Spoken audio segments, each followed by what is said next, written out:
Rob's going to do the demo tonight. He's going to show you how to use the drill doctor. Okay. I do. So this really move that other camera. I picked up a drill doctor on the woodworking forum that Mac talks about. From time to time, they have a lot of used equipment, stuff that guys are clearing out. So I thought, well, this is a good deal. I got a really good price on it. I've never used it before. It's brand spanking new. So I brought it in tonight, hoping somebody would have at least had some trial and error on it. But as I read through the instruction manual, it's pretty straightforward. So I'll take you through a couple of quick steps on it. This is the 750X version. There's a number of different versions on the drill doctor. That's top of the line.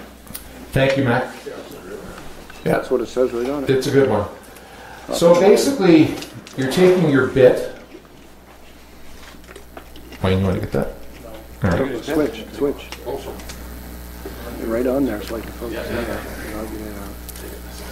So basically, you're taking your bit and you're going to install it into the adapter or the chuck, I guess you would call it. And it's just basically, it's a turnkey is the way you would do it. And what you're going to do then is you're going to go to the side of the unit. Let's turn it this way for these guys. Oh, okay. All right.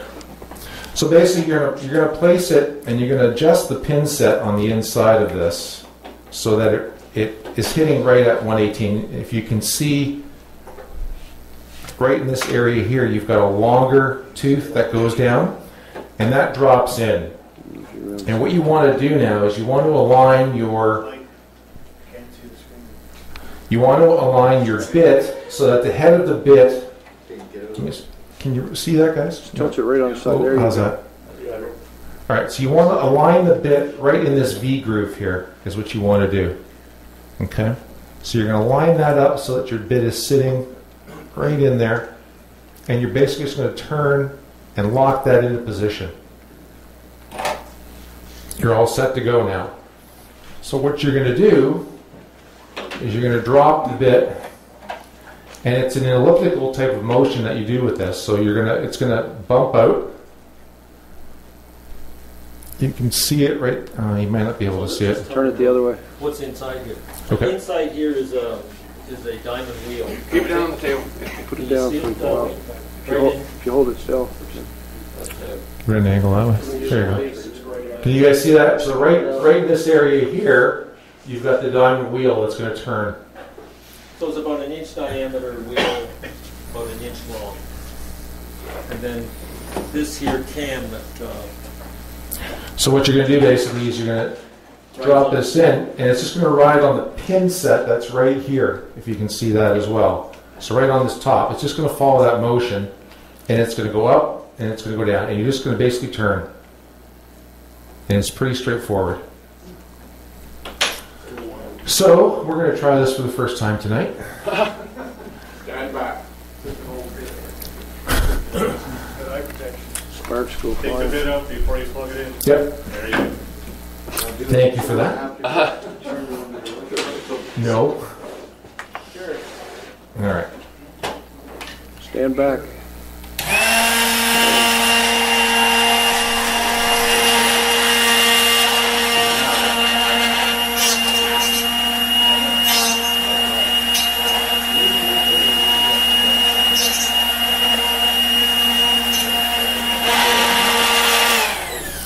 So it's pretty much just that easy to do that. You can see that at all. You get a little bit of grind come off there. Probably should have used a black marker, but you've got a little bit of fray there. So it's gotten a little bit. Again, this is the first time that I've used it. So, but that's the general setup and use of the actual drill doctor. Probably could have gone a little bit longer, Tom. The only thing I would add is you would loosen this screw and adjust the Right. angles so that it would cover the whole surface. So on this unit, Paul's correct. So you've got a 118 degree. You've also got it going up to 130, I believe, 138. So it gives you a little bit more of a degree, or a little more angle on that degree. It's a little more fine tuning. So that's. You turn it both ways or just one way? You just turn it one way because it's going to basically be elliptical, so it's going to follow itself around. Clockwise or counterclockwise? We don't go back and forth. I'll read the instructions and let you know. I don't want to give you the wrong answer. You should only go one way. Yeah, pass it around. You go clockwise. You can answer your question here. Yeah, look it up. Pass this from the front and we'll pass this from the back. It won't do brad points. It won't do brad points. It does do concrete bits and it does regular bits, but it won't do brad points or Forstner. Was this dull to start with? No. Well, I don't know. It was in the back. I just used one of the ones. It was dull. It came from here, it was dull. Is it dull now?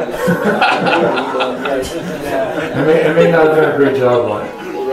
It also comes with a DVD as well, so at some point I'll probably watch the DVD. How long have you had it? I'd rather not say.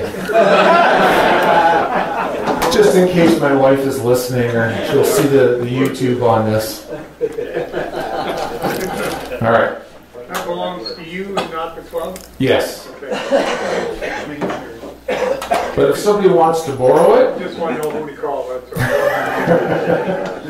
you've got my number. All right, so a couple of Tuesdays ago, I came in, and Mike was here and Tom was here, and we had a discussion about what we wanted to do. And I had some questions about sharpening my plane. I'm not very good at it, quite honestly. I don't know it that well, so I know Mike is very competent in that area. So I had mentioned that I had a Veritas honing jig. And I've never used this as well. So it was a good learning curve to figure it out. But when I actually had Mike and Tom run me through it, it's fairly straightforward.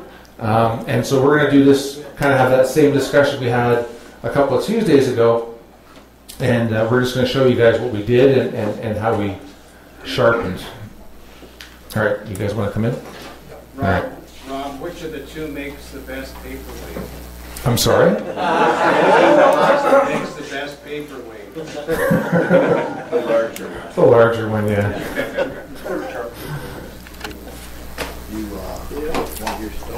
Yeah, we'll use the. No, we'll go down to the 250. So, I purchased a while ago some stones. These are whetstones. They come in various grits. You can get not these specifically, but you go to Lee Valley, and you can pick up a stone there. They average about $40, but they go as high as Mac. They go fairly high, don't they? About $80 or $100. So depending on what kind of ceramic or water stone you want to get, basically. Don't look up there. So this one has a couple of different grits. Don't do that anymore. So with this jig, Tom's just taking apart the plane right now.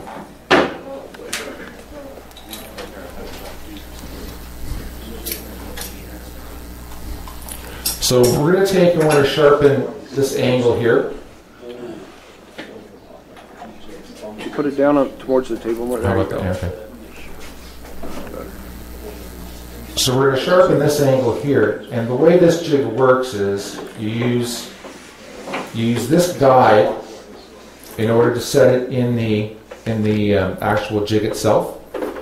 And what we're going to do is, and I'm going to point out on this. I don't have a pencil. You can see on here, if you want to zoom in on this, guys.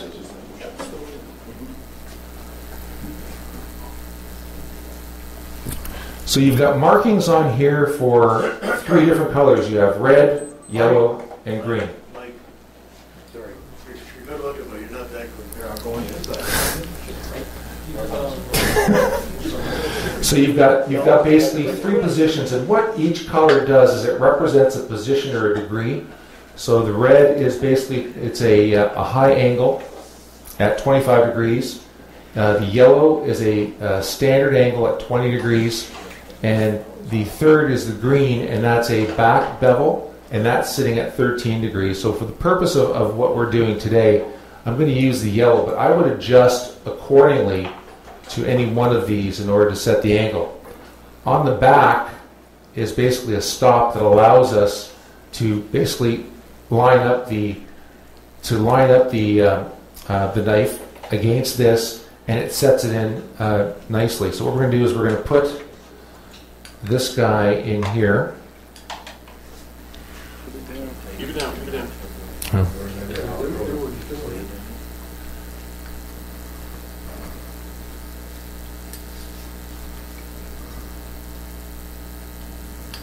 Nice new one in, Mike. There we go. I want to set this in first, right, Mike? I'm doing that that way? No, that way or the other? No, you want to put the Yeah, other thing on first. Okay, Tom's got a good point. Yeah, you do. No. What? You put it together first. Yeah, I know. and then So what I'm going to do is I'm just going to mark the back up a little bit here. You don't This do is it why I have right, Tom and- otherwise you'll never get it out. This is why I have Tom and Mike here. So this is water still, so I'm just going to put a little water on here. What we want to do is we want to get a little slurry action going. So this is going to... It's not on the water. So I'm just going to take the back. I'm going to lay it flat. I'm just going to rub. I'm going to keep even pressure.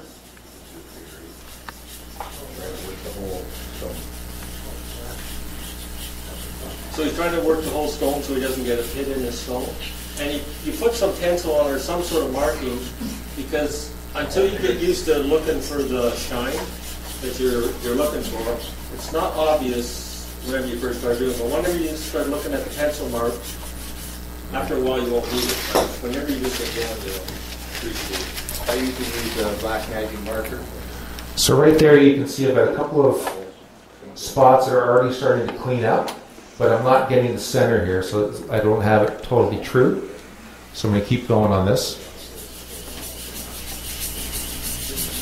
It's going all nice.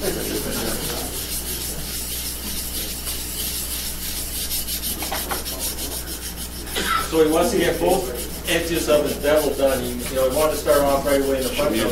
Unless he gets his back bevel turned up, he's not going to have a good cutting edge. Whatever tool you're using, whether it's lathe, So again you can see, knife,